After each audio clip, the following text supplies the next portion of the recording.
Katram mazulim vismīļākā ir sava māmiņa, tomēr nereti bērnam vecāku mājas nav piemērotākā vieta, tad bērnam uz laiku tiek atrasta audžu ģimene, vai turpmāk par savām mājām nāks saukt bērnu namu.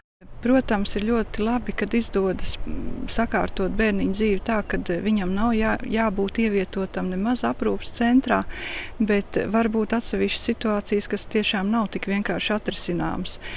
Vissmagākās problēmas ir ar bērniņiem, ar kuriem ir ļoti smagas veselības problēmas.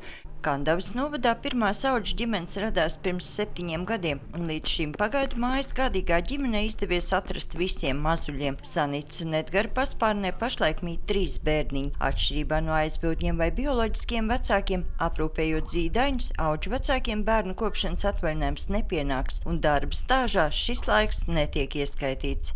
Varētu teikt, galīgi traki. 2 mēnešu vecs viņš bija, bet viņš bija ļoti, ļoti maziņš. Tad man nebija darba.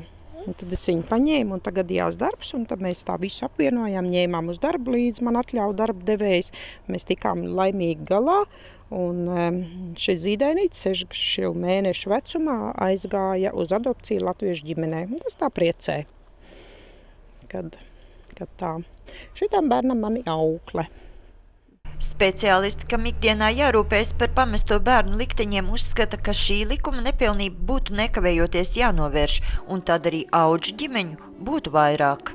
Un tad ir tā, kad paskatās, kad šī ideja ir ļoti dzīvotspējīga un ka tas ir ļoti svētīgi palīdzēt, un tad arī veidojās līdzās citas ģimenes. Ja? Bet tas arī ļoti atkarīgs tiešām ir no priekšstādiem, no pašvaldības politikas tomēr lielā mērā. Jā. Tomēr ir pašvaldības, kam no bioloģiskās ģimenes izņemto zīdaini izdevīgāk šķiet ievietot aprūpes institūcijās, jo bērnu apmaksā valsts. Labklājības ministrija gan plāno panākt grozījumus sociālās palīdzības un sociālo pakalpojumu likumā, lai mazuļu atrašanās bērnu namos no valsts budžeta tiktu apmaksāti neilgāk kā 6 mēnešus. Sandra Leitāne, Andris Pāns, TV Spektrs.